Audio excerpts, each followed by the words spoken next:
What's up? Good morning, Tom.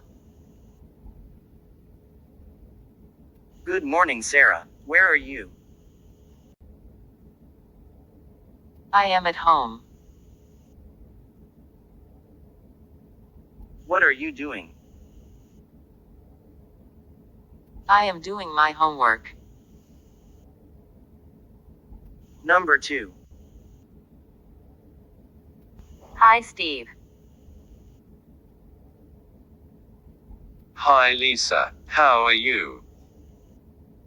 I am not so good. I feel sick. Can you drive me to the hospital? Sure, I am coming. Where are you now? I am at work. I am sorry to bother you. Number 3.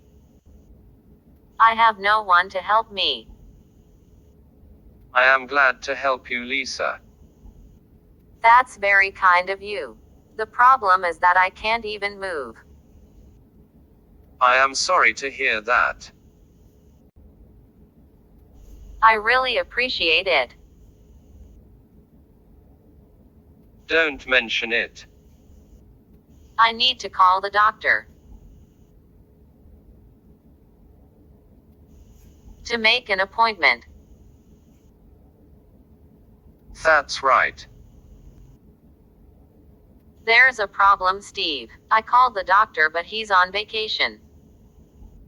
That's too bad. I don't know what to do. I'll take you to my doctor. That's a good idea.